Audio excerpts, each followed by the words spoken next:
she's not allowed to get hit in sparring, and these girls have to sign these waivers to say, you know, that we never hit Ronda and we'll never talk about this type of training ever, and all this stuff. You know, she's not really taking the toll in a fight camp of getting punched in the face legitimately, so she doesn't really know what that feels like. And I think that Holly demonstrated that when she kept her at a distance and was able to, you know, use her footwork and just keep continuing to punch her in the face. So I knew that that was exactly what was going to happen with Amanda Nunes. She's a very long and lanky fighter, and if you can keep her at a distance and not let her, you know, throw you, then you're probably good. And so I had predicted that she was going to knock her out, and that's exactly what happened. So.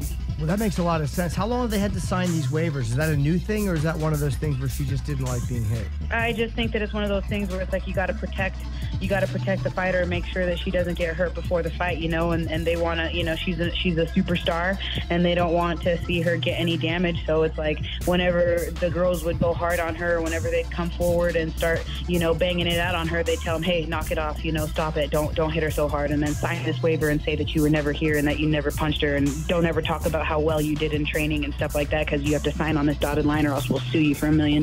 You know what I mean? Oh, okay. So they sorry to interrupt you. They didn't want it to be known that she was like, that maybe somebody in sparring was having great success against her standing up.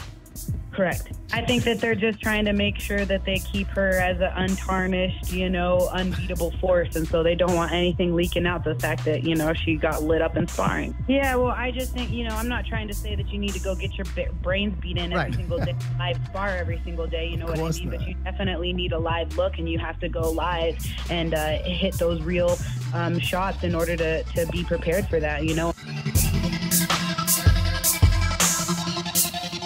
Travis Browne is not going to be training with Edmond Tarverdyan at the Glendale Fighting Club when he gets ready for UFC 208's bout against, a tough guy, Derek Lewis. Instead, Browne is going to train at the Black House Gym in Los Angeles, according to these reports. Well, you know, he's with Ronda Rousey, right?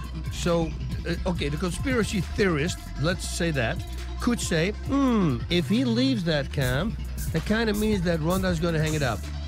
Right? I think they just talked and they said, hey, listen, I'm probably not going to fight anymore. I truly believe that, because otherwise, why would she leave, or he leave, if she wouldn't leave? Well, if you think about it, because he was training at Jackson's, then he got a relationship with Ronda Rousey, then he went to the renowned Jackson Winklejohn. No disrespect to Tarverdyan, but when you're at Jackson Winklejohn, man, you've won the lottery. You do what you can. That's where, you know, one of the best with Firas Zahabi, a TriStar.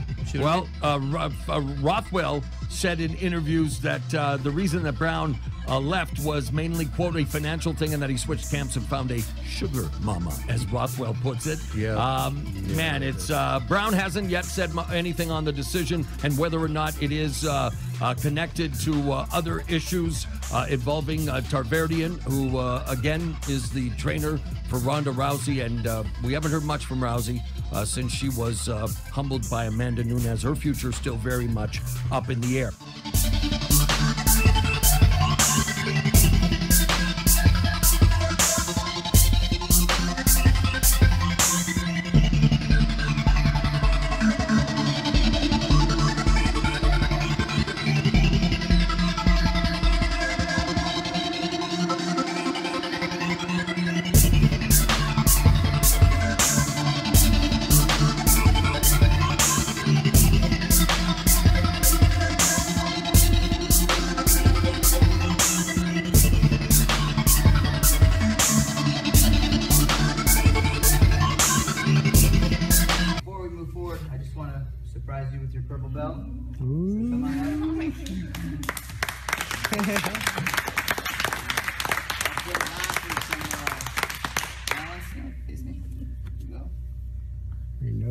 Tried to get it in a gi class, it kept getting held up in the mail. So we'll do no gi. Nobody expects it in the no gi class. All right.